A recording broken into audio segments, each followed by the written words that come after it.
It's May 10th, 2026. Welcome to yes2hellwith.com.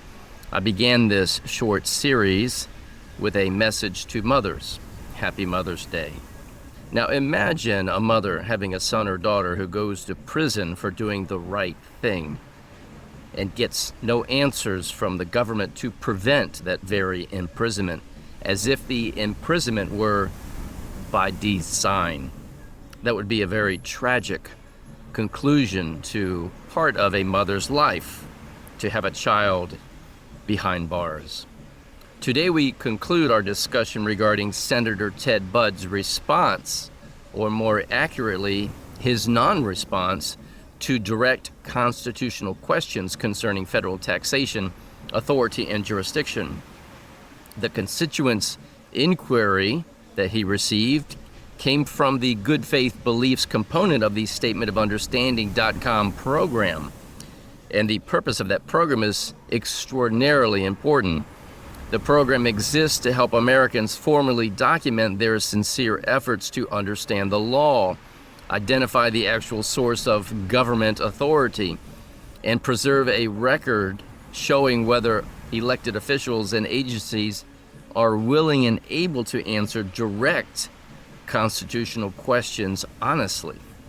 And what we are finding is disturbing. Americans ask foundational questions about authority, jurisdiction, delegated power, and lawful application, and get responses that avoid these questions entirely.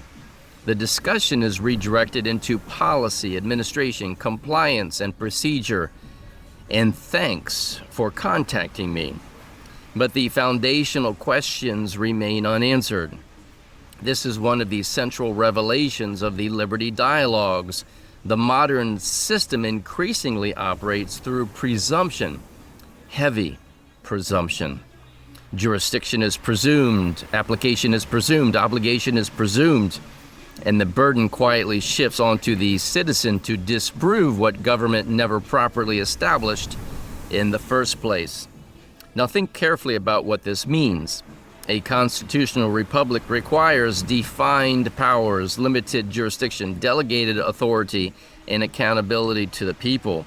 It does not operate through ambiguity, silence, administrative assumption, and institutional evasion. And yet this is increasingly what Americans encounter. And now, because of this exchange with Senator Ted Budd, the constituent possesses something extraordinarily important. He has a more complete record. A record showing that a sitting U.S. Senator was presented with direct constitutional questions and either could not or would not answer them. A record showing that the constituent sought clarification peacefully, lawfully, respectfully, and in good faith. And now the constituent has a record showing that foundational constitutional questions were met not with answers, but with generalized administrative and political language. And that matters greatly, because should this issue ever enter a legal or administrative venue, the constituent can demonstrate that he made sincere efforts to obtain clarification from elected officials entrusted with legislative authority and received no substantive answers. That record is powerful and admissible in many cases, not because it proves defiance, but because it proves inquiry. It proves good faith. It proves an honest effort to understand the law before presuming obligation. And that is exactly why the Statement of Understanding.com program exists.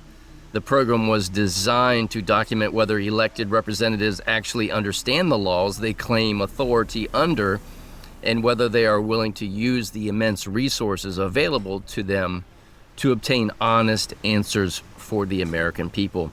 Because if those entrusted with legislative authority cannot explain the lawful basis of the power they exercise, then the people are right to ask whether constitutional government is still being preserved or merely presumed.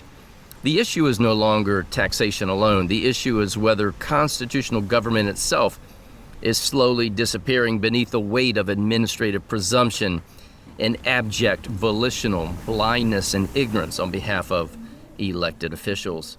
And that is something every American should think carefully about this Mother's Day. And as always, may truth reign supreme.